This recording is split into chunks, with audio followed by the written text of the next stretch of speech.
Alright, part number 17. Hopefully you guys are having a good morning, afternoon, or evening.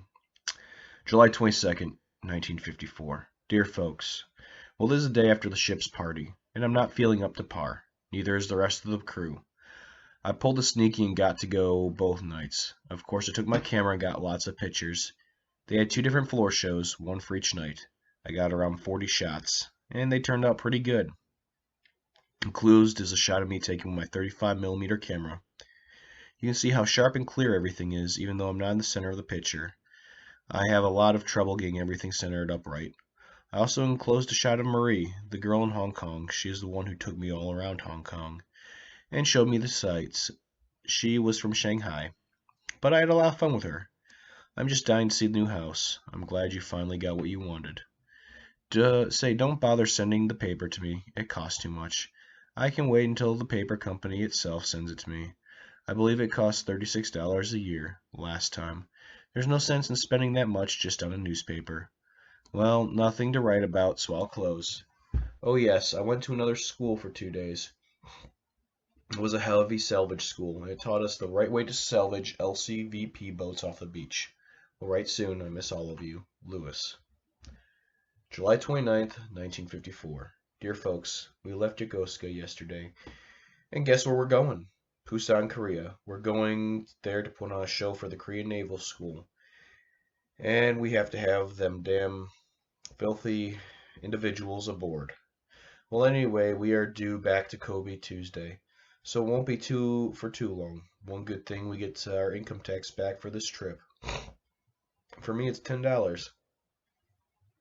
Nothing really new to write about.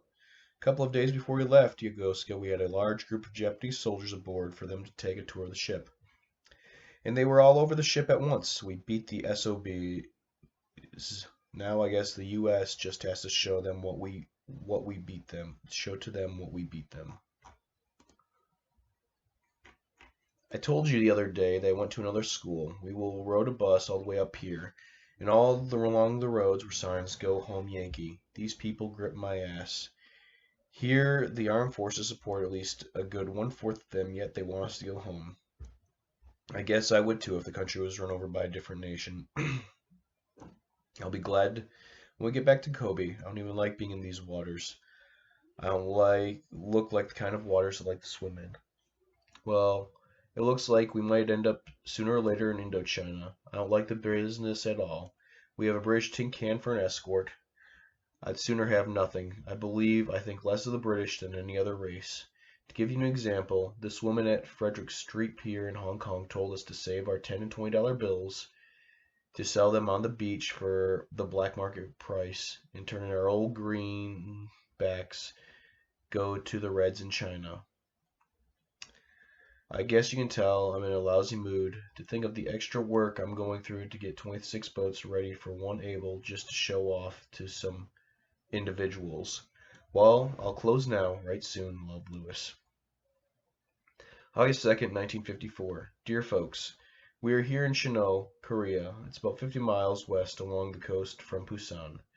This is where they stay, it is anyway. I haven't been able to find a map which shows it. It's a very beautiful harbor with hundreds of little islands and inlets to the mainland. The water is always as smooth as glass and never gets rough. It's an ideal place for a naval school that they have here. From the beach, it looked like a wonderful liberty, especially with payday the day before, so the skipper granted it. All of the local bars were rat traps, so everyone always goes to Duffy's Tavern, the EM club here. There are 65 sailors who are stationed with staff at this base, and all the rest are flyboys. I don't even have any idea how many there are. Well, the bar was about half the size of our old house, and it was plenty crowded. Most of them stayed in the yard and drank. Beer was 15 cents, and mixed drinks were 20. Well, it seemed the crew of the Monroes was getting a little drunk, and then it happened. One fight started inside the bar, then another, then again on the inside, and about 6 more on the outside. They piled all of us in a truck to go back and catch the last boat to the ship. Then the crew beat the hell out of the 4 SPs that were riding with us. Well, it didn't end there. After everyone was in the boat, someone popped off to the crew about the flag. Oh yes, I forgot to tell you, we have a flag aboard. A Commodore of an LSD squad. Well, anyway, Started about 5 more fights and finally ended in a brawl from the chiefs going down. Everyone got hit.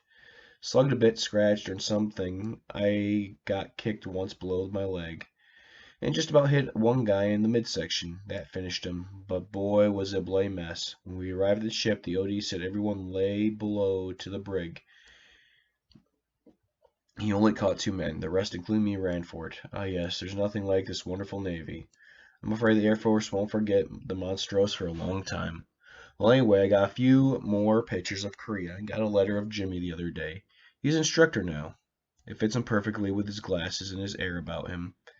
Today, a group of flyboys came aboard a tour of a ship and to use the ship's store. They're sure giving the crew the eye.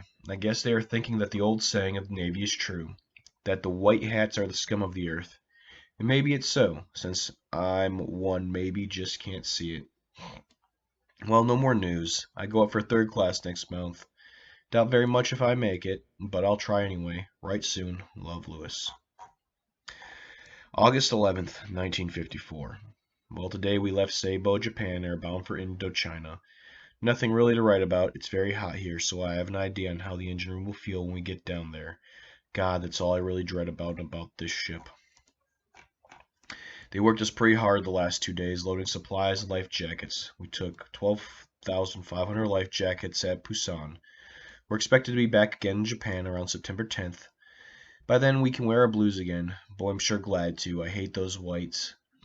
Today I was in a boat alongside the ship while loading stores, and I'd be damned if a hammerhead shark didn't swim right up to the boat. He was about 3 feet long. Some of those dumb sailors wanted to go in after him. Then they thought of the possibility of more being around. He sure was a funny-looking thing. Later, to pass the time away, we'd catch jellyfish over here, and they'd swim very close to the surface of the water. We took a stick and pushed them in close to the boat, and then dipped them out in a bucket. They range in size, like your fist, to the size of a 5-gallon bucket. And that's no Texas joke either. Well, I believe we should get there in 4 days, and I'll let you know what it's like. Till then, write soon. I miss all of you very much. Love, Lewis. P.S.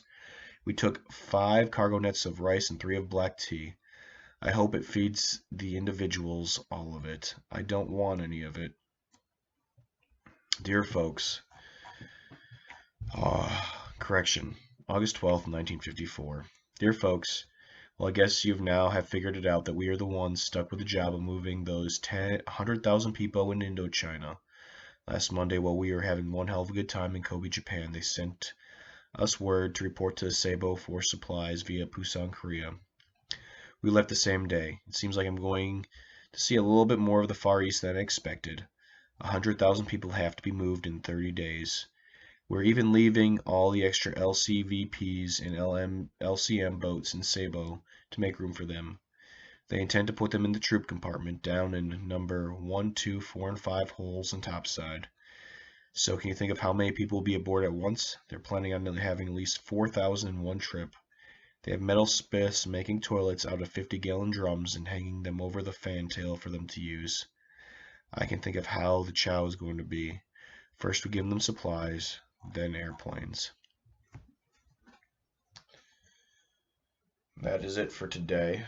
Tomorrow or next time I complete the video, there will be another one.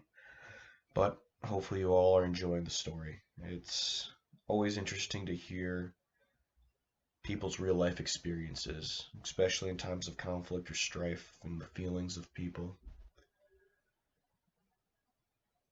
And it doesn't help that it's every war, every conflict, or everything else like that that you dehumanize people.